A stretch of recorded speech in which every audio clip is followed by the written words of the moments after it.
Bonjour à toutes et à tous. Il a pour mission de faire le lien entre tous. Il a pour vocation de valoriser les initiatives locales et de mettre en avant des anonymes, des organisateurs, des artistes et le public. Ne dites pas à Jean-Robert qu'il est animateur. Ah non. Jean-Robert est présentateur. Une profession née au hasard des rencontres, une passion qu'il tient encore depuis plus de 30 ans. Mais que reste-t-il de Robert Rocheteau lorsque Jean-Robert monte sur scène? Quel est l'artiste qui sommeille en lui? Il y a forcément quelque chose. Lorsqu'il met en valeur les vedettes et les anonymes, Jean-Robert est dans la bulle. Bon, il fallait bien ça, au bout de 4 ans d'existence de cette émission. Bonjour Jean-Robert. Bonjour. Alors je vous la pose après cette présentation de vive voix. Que reste-t-il de Robert Rocheteau en Jean-Robert? C'est une façade, c'est un masque, le pseudo? C'est une manière de se réfugier un petit peu derrière un nom et avec une histoire. Et là, je retrouve le milieu des journalistes. Ça se passait à l'époque de la fête de la Limousinière. Les Vendéens vont se souvenir de cette magnifique fête mise au jour par Jacques Couturier. Et la discussion avec un journaliste de Vendée Matin à l'époque qui vient me poser quelques questions, me demandant quel était mon nom. Donc je m'appelle Robert Rocheteau et il me regarde, il me dit Rocheteau comme le footballeur, et je ne suis pas un fanat de football à 200%, c'était l'époque Dominique Rocheteau, et je lui parle de l'historique de mon beau-père de l'époque, qui est décédé depuis, qui était dans le spectacle, et qui s'appelait Jean. Mon père s'appelle Robert, et lui prend son crayon, dit l'animateur vendéen Jean Robert sera présent tout le week-end et tout. Et c'est devenu comme ça. Et si bien que maintenant c'est tellement rentré dans les habitudes que même mes neveux m'appellent Jean Robert. Alors c'est drôle parce que je le disais dans mon introduction, vous êtes plutôt présentateur qu'animateur, mais votre livre qui est paru aux éditions Offset 5 dit animateur en Vendée et partout ailleurs. Jean Robert.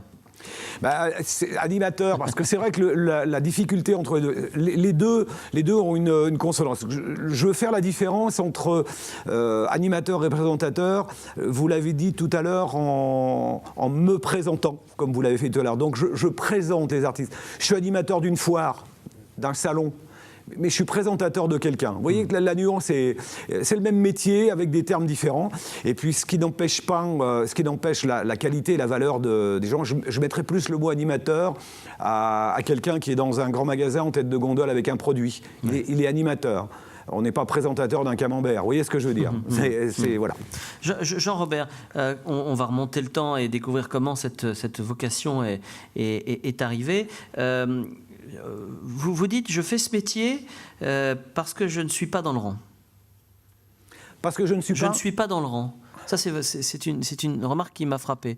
Vous n'êtes pas quelqu'un, vous n'êtes pas un homme du rang. Vous n'auriez pas pu à la fois rester dans un bureau ou derrière un comptoir de, je ne sais pas moi, de bar ou de charcuterie, par exemple. J'ai besoin de bouger. J'ai besoin de bouger. Si vous avez pris le temps de feuilleter les quelques pages de mon livre, 1000 métiers, 1000 misères. Entre l'âge de 20 ans et 25 ans, j'ai fait X métiers. Mais ça m'a appris à découvrir plein de choses. Et non, je ne me vois pas derrière un comptoir de magasin 8 heures par jour ou 10 heures. Il faut que ça bouge. Et ce qui me fait durer, je pense, dans ce métier que je pratique depuis 33 ans, c'est justement la diversité. Sans transition, je passe d'une foire expo à un défilé de mode, à un salon de la gastronomie, à un salon de la retraite, vous voyez, et je rencontre des gens très très différents. Je rencontre des gens du monde politique, du monde du showbiz, je rencontre des anonymes, entre guillemets, des gens qui font la vie de tous les jours. Oui. On écoutera de la musique tout à l'heure, mais en préparant cette émission, je pensais à cette chanson « J'aurais voulu être un artiste ». Ah oui, alors ça c'est mon énorme regret, c'est d'avoir été têtu quand j'étais en pension et de ne pas avoir continué dans la partie musicale, parce qu'on avait musique obligatoire. Alors déjà, vous voyez, j'ai dit le mot, musique obligatoire, harmonium obligatoire. Donc là, dès que c'est obligatoire, c'est pas pour Jean-Robert, ça. Et par contre, j'ai beaucoup de mes amis, de mes collègues de l'école à l'époque qui sont devenus musiciens professionnels par cette filière, parce qu'ils ont insisté, ils ont continué, et tant mieux. Ça, c'est ce qui me manque un petit peu, c'est la musique. Est-ce que ce qui vous manque pas, du coup, c'est, hormis dans votre profession, qui vous fait, on va dire papillonner, mais c'est pas péjoratif dans ma bouche, d'une foire à l'autre, d'une manifestation à l'autre. Est-ce que ce qui vous manque pas, justement, c'est peut-être ça, la persévérance? Oui, peut-être. C'est-à-dire que je suis un homme d'idées, j'ai beaucoup d'idées, et comme disait un comique, j'ai surtout des idées, mais je n'ai pas que des idées. Je les lance. Il m'arrive aussi de les lancer à quelqu'un d'autre. qui me parle d'un petit projet. Je dis tiens, tu devrais plutôt faire comme ci ou comme ça. Et il s'avère que la personne le met en place, ça fonctionne. Et après, je me dis zut, si j'avais su, je serais peut-être allé plus loin. Certainement que le mot persévérance est un mot qui me manque. Ouais. Pourquoi alors vous faites ce métier, Jean-Robert ? Par amour des gens, par amour du public, j'en ai besoin. J'ai besoin de cette adrénaline, mais adrénaline sur scène. J'ai fait l'expérience d'être dans une foule immense devant artistes. Je suis très très mal. C'est une sorte de claustrophobie, je suis enfermé. Donc je suis bien, par exemple, le Festival des Records d'Aubigny où il y avait 10-15 000 personnes, mais je suis sur scène, je suis au-dessus. Je me sens mieux, je sens les regards vers moi. Alors certainement du nombrilisme, l'égocentrisme se met en route à ce moment-là aussi. On est tous plus ou moins un petit peu. Alors, on a parlé de cette adolescence turbulente en pension, mais auparavant, il y a l'enfance. Il y a l'enfance, les moutons et une cabane avec votre sœur. Ah oui, alors c'est l'enfance à Esnay, en pleine nature. Mes parents, mon père, ancien agriculteur, routier, très très souvent absent. À l'époque, il partait sur une quinzaine de jours. Donc j'ai eu un papa absent. Qu'est-ce que vous l'aimez pourtant, votre papa, hein ? Ouais, c'est vrai que je me rends compte que plus le temps passe, il est toujours de ce monde, et plus le temps passe, plus j'aime le voir, malgré mon métier qui me fait manquer des événements familiaux, comme il y a quelques semaines, c'était leurs 60 ans de mariage, et je n'étais pas là. J'étais excusé, mais c'est toujours embêtant, donc j'y vais le lendemain ou sur le lendemain, mais c'est pas la même chose. Ouais. Mais je sais que la visite et le passage sont importants pour lui aussi, et pour moi. Alors, on reste un peu sur lui, vous dites il était absent. Votre papa, je dis qu'est-ce que vous l'aimez parce que je vois bien que cette absence vous a manqué, vous a beaucoup marqué, Jean-Robert. Et donc il y avait la nature, il y avait votre sœur, mais il y avait quand même votre maman aussi. Maman, qui elle était non-stop à la maison, qui nous a élevés pendant l'absence du papa, qui était lui, donc je vous l'ai dit tout à l'heure, routier. Absent, parti très loin. Et à l'époque, les routes, il y a un certain nombre d'années, n'étaient pas ce qu'elles sont maintenant. Mais oui, maman à la maison, qui nous a choyés, qui nous a chéris. Et la grande coupure pour moi a été quand à 11 ans, je suis parti en pension. Ça a été, je n'avais plus de maman. Et je suis parti loin de la maison. Donc là, ça a été... Alors déjà, papa était pas beaucoup là, si en plus il n'y avait plus de maman, c'était compliqué. Ouais. Alors, ce que j'aime bien dans ce que vous dites sur votre papa, vous dites de votre papa, c'est un homme qui n'a pas peur de taper dedans. Hein, il a les mains de l'homme qui n'a pas peur de taper dedans. Ouais, routier, forgeron, forgeron, des grosses mains, des grosses paluches. Mais c'est vrai que quand il nous prenait dans ses bras, quand il revenait de 15 jours d'absence, on avait ces grosses mains, ces gros bras qui nous étreignaient. C'était... vous voyez, j'en parle avec émotion parce que j'ai l'impression d'y être là encore. J'imagine. Alors, vous êtes un sale gosse, Jean-Robert. Si, vous êtes un sale gosse quand même. J'en ai fait. Parce que donc il y a cette enfance avec votre sœur. Il y a beaucoup de bonheur là-dedans. Il y a cette rupture avec la pension. Puis alors du coup, vous êtes quelqu'un d'assez turbulent. Et puis il y a un moment où il faut bien se lancer dans le travail. Puis il y a un moment où il faut y aller quand même. Et vous saviez pas quoi faire finalement. Je ne savais pas quoi faire, je voulais rencontrer des gens, donc je suis parti dans le commerce. Je suis parti dans une grande entreprise de La Roche-sur-Yon qui vendait des fruits et des légumes, donc et l'exotisme aussi. Donc on découvrait, à l'époque c'était un événement, on découvrait, ça venait par le train à La Roche-sur-Yon. C'était une entreprise qui était dans le centre-ville de La Roche-sur-Yon. Et puis après je suis parti à l'armée, parce qu'à l'époque on faisait le service militaire, 74-08. Le petit Vendéen qui part dans l'est de la France, je m'en vais à Lancouvron, dans une ancienne base américaine, mais pas militaire, profondément militaire au fond du cœur. Tu m'étonnes.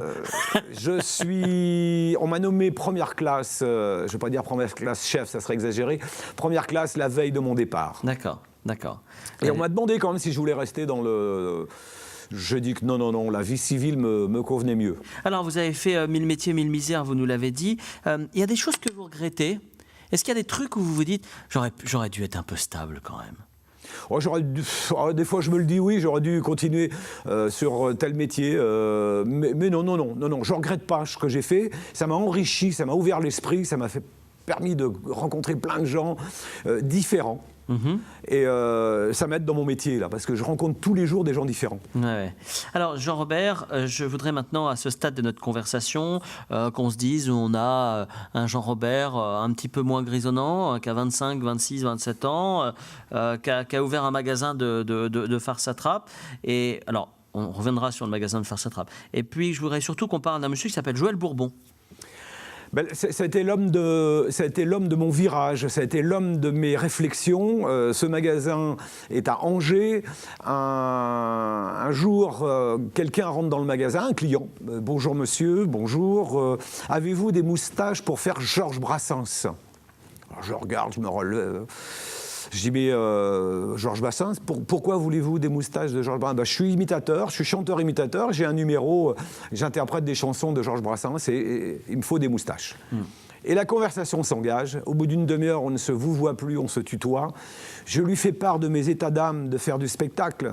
Je lui fais part de mes souvenirs en pension où j'organisais les séances de variété, le théâtre, les improvisations.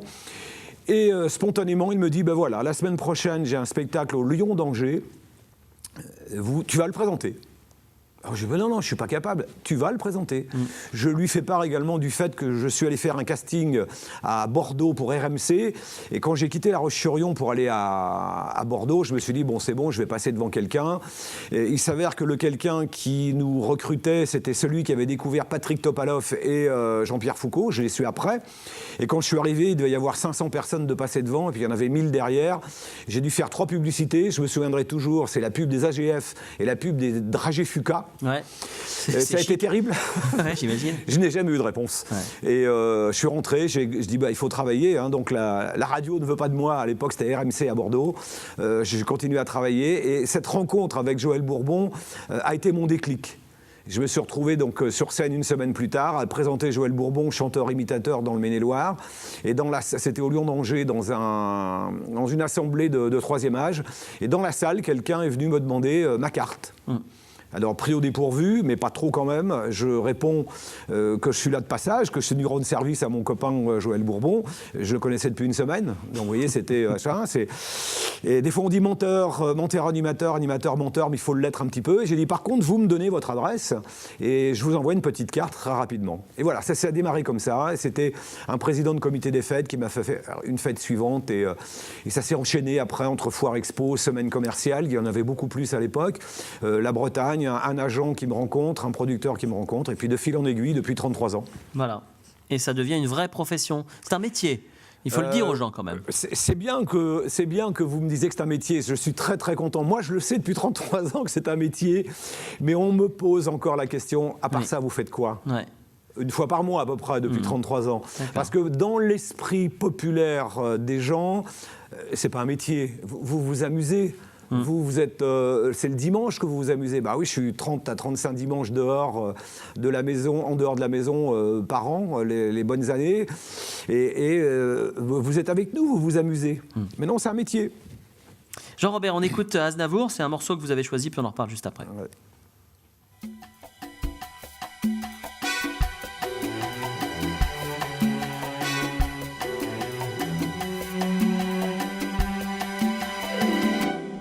Les océans sont des poubelles et les fronts de mer sont souillés.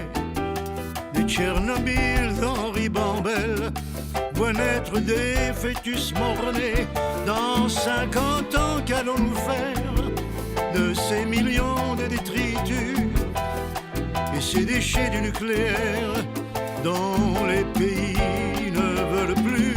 Sous nos pieds, la terre promise, patrimoine de nos enfants, petit à petit. C'est Jean-Robert qui est dans la bulle. Jean-Robert, le présentateur en Vendée et partout ailleurs, qui nous fait l'amitié de venir passer ces quelques temps avec nous. Vous avez choisi Aznavour et puis cette chanson qui est résolument tournée vers l'avenir. Pourquoi, Jean-Robert ? La terre meurt. Le titre est déjà évocateur. Il suffit de voir un petit peu comment on vit avec ce gaspillage, avec ces poubelles, avec cette île artificielle, ce pays artificiel en pleine mer avec des millions de sacs plastiques et tout. La terre meurt, c'est au secours, la terre meurt. C'est un petit peu, si je pouvais aider. Alors je sais qu'à la maison avec mes enfants, mes 2 garçons, je les habitue tout petits à le sac jaune, le sac noir. Il y a plein de choses, des tout petits gestes quotidiens. Petits gestes quotidiens, on a des solutions. On a des solutions, mais on ne veut pas les mettre en application. Jean-Robert, vous êtes un cœur tendre, hein ? Oui, peut-être trop des fois. Il m'arrive de pleurer devant des émissions de télé, il m'arrive de pleurer devant le journal de 13h sur la 1 ou sur la 2, parce que quand je vois des images horribles, atroces, de gens qui se persécutent, le drame de la Syrie, l'Afghanistan et autres et tout, moi ça me met hors de moi, la disparition des 2 journalistes, mais comment on peut faire ça? Comment? Même l'animal le plus répugnant ne fait pas ça. Et j'ai l'impression qu'avec le temps, ça va pas en s'améliorant, cette histoire d'affectif et de fleur de peau quand même, Jean-Robert. Vous étiez peut-être un peu plus dur au départ. C'est peut-être l'âge, je sais pas, mais je suis à fleur de peau, je suis à cran des fois. Et alors des fois, ça se joue à la maison aussi, parce que j'ai tellement avalé, réceptionné d'ondes négatives des fois sur des animations ou sur des choses, parce que c'est pas toujours hyper positif. Et quand j'arrive à la maison, il faut que ça sorte. Et alors c'est pas normal non plus que ça se passe toujours à la maison. Ça se passe dans la voiture des fois quand il y a 200 ou 300 km. Ça permet de respirer, de souffler, de ne même pas mettre la radio, de rien mettre, d'être dans le silence. J'imagine. C'est-à-dire que vous, votre travail, c'est de mettre en valeur les gens. Donc c'est un travail de concentration que de mettre en valeur les gens. C'est un travail de rentrer dans la vie des gens, un peu comme on le fait aujourd'hui. C'est un vrai travail d'aimer les gens et d'essayer d'en donner le meilleur.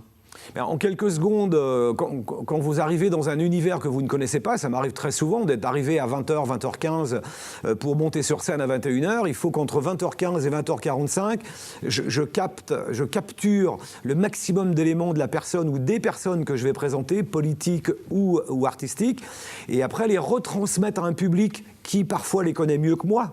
Mais dans l'esprit du public, il faut qu'ils aient l'impression que l'artiste et moi, on se connaît depuis 10 ans.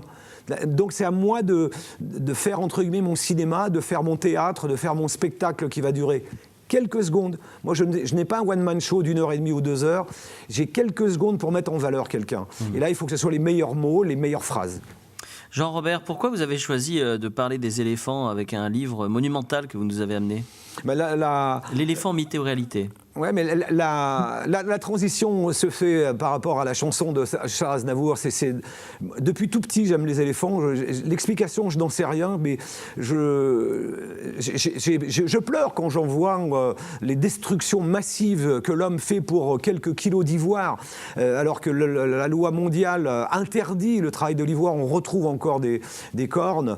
À la maison, j'ai une armoire et je me suis limité. J'ai plus de 250 éléphants de toutes les grosseurs. C'était un jeu pratiquement de mes amis qui allaient à l'étranger et qui me ramenaient des choses. J'ai une anecdote, un jour Françoise Rochet, la jongleuse internationale vendéenne d'origine, m'a ramené un magnifique t-shirt de Las Vegas avec un éléphant, je ne l'ai jamais porté celui-là. L'éléphant, sauvons la planète, faisons attention à ce que nous avons autour de nous. Et quand on voit cette destruction massive de rhinocéros et d'éléphants, je voulais amener ce livre-là, il est énorme, il y a plein de choses magnifiques à l'intérieur, mais je suis sûr que tous les éléphants qui ont été photographiés dans ce livre ne sont plus de ce monde. Et petit à petit, on est en train d'épuiser nos ressources naturelles. Nous avons besoin des animaux. Jean-Robert, à côté, vous avez choisi comme objet un micro, mais ce n'est pas un vrai.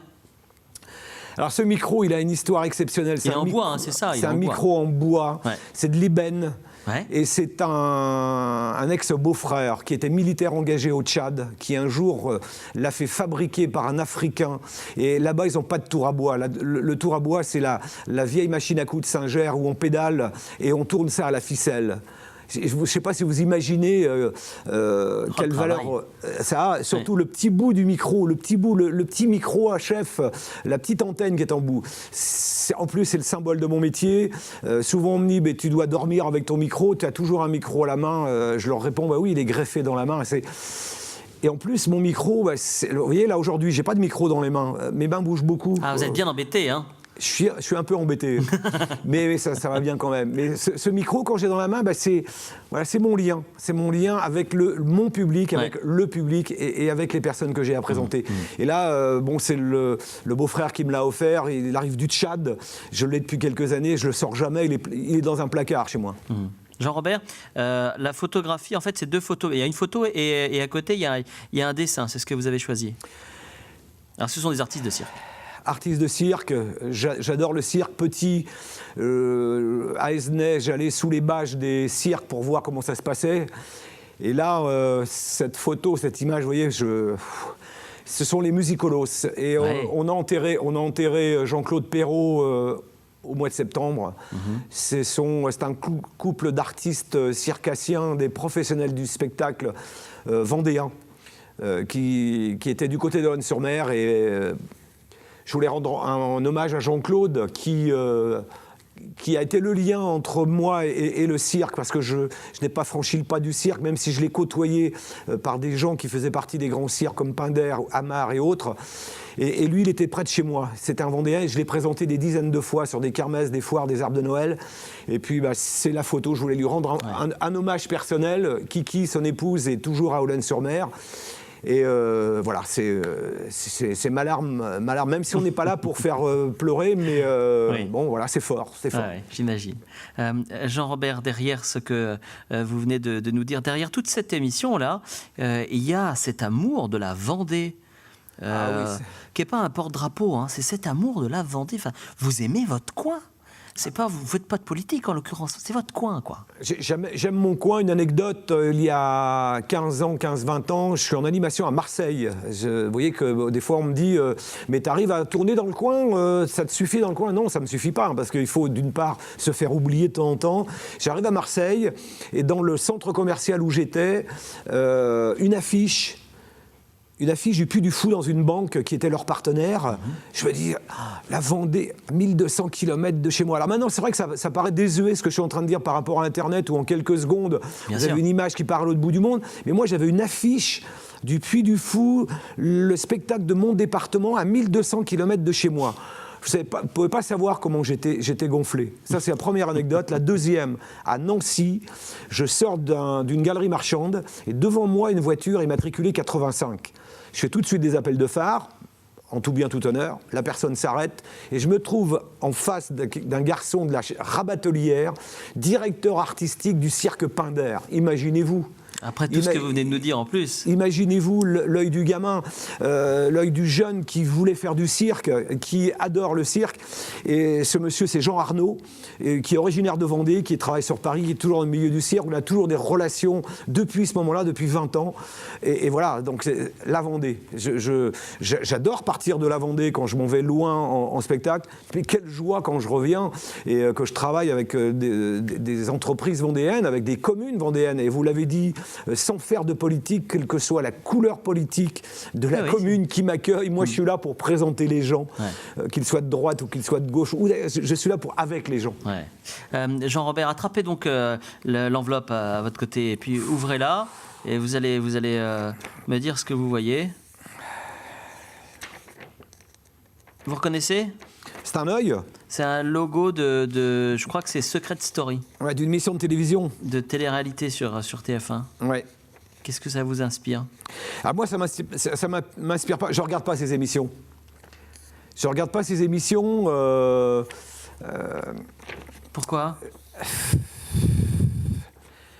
J'ai peur qu'on embrouille les gens qui sont invités et qu'on les oublie après, qu'on les délaisse après. J'ai rencontré des gens qui ont fait ce genre d'émissions de télé-réalité très fortes, qui sont montés très haut et qui sont très bas à l'heure actuelle dans leur vie. Donc, j'ai peur de cette illusion qu'on leur donne. C'est ce qui me fait un peu peur pour eux. Je ne les regarde pas par manque de temps. Est-ce que c'est pas un peu de l'illusion que de faire de la télévision ? Là, vous n'êtes pas dans un environnement naturel, vous n'êtes pas... Vous voyez, il y a forcément une illusion dans la télévision. C'est vrai. C'est comme ce que vous faites, c'est comme la voix, je le sais. C'est quelqu'un qui me parle, je ne vous vois pas, je ne sais même pas où vous êtes, je ne sais même pas si vous êtes là. Vous êtes peut-être dans un satellite là-haut, peut-être, je ne sais pas. Mais dire que je suis perché, merci. Mais non, par manque de temps aussi, parce que des émissions, moi souvent le soir je suis au travail. Quand les autres s'amusent, je suis au travail. Une dernière question, vous avez, sans rentrer dans les détails, vous avez refait votre vie. À 59 ans, vous avez un tout petit garçon. C'est dingue cette histoire. Ouais, alors ça dingue. apporte quoi quand on a 59 ans d'avoir un tout petit de 3 ans ? Pas trop fatigant ? En même temps, j'ai le rôle du grand-père, parce que j'ai 3 petits-enfants, 2 garçons et une petite fille. Et j'ai donc de mon grand garçon de mon premier mariage, et Alexis, et j'ai 2 garçons, un de 9 ans et un de 3 ans. Et je peux vous dire, vous avez dit mon âge, 59 ans, c'est pas un secret, 59 ans. J'ai pas 59 ans. Quand le matin, même si je rentre à 4h du matin d'un spectacle ou d'une soirée, à 6h30 du matin, le petit bonhomme de 3 ans, papa, je veux déjeuner. Il faut se lever. Il faut y aller, même s'il y a un petit coup de sieste dans l'après-midi, dans la disponibilité. Ça fait rester très très jeune et tous les jours il y a des questions. Et il a découvert mon métier le week-end dernier sur un salon à Saint-Gilles-Croix-de-Vie. Il était en admiration devant son papa. Il était à mes pieds, il me regardait et sa maman lui a expliqué que c'était mon métier, le micro. Et il me regardait, j'en avais les larmes aux yeux de le voir comme ça, donc je l'ai laissé, j'ai laissé avec sa maman. Mais par contre, c'est formidable, je peux pas expliquer. Ouais. Je peux pas expliquer. Merci Jean-Robert d'être rentré dans la bulle. Puis moi, je peux vous le dire, vous êtes un artiste, parce qu'il faut être un artiste très sincère et très formé pour aimer les gens et les mettre en valeur comme vous le faites. Merci beaucoup Jean-Robert d'être rentré dans la bulle. Merci de votre accueil. Au revoir. Son futur, sous le soleil, les forêts brûlent et l'on gave les champs d'engrais dans la boulimie majuscule du rendement et du progrès. La terre meurt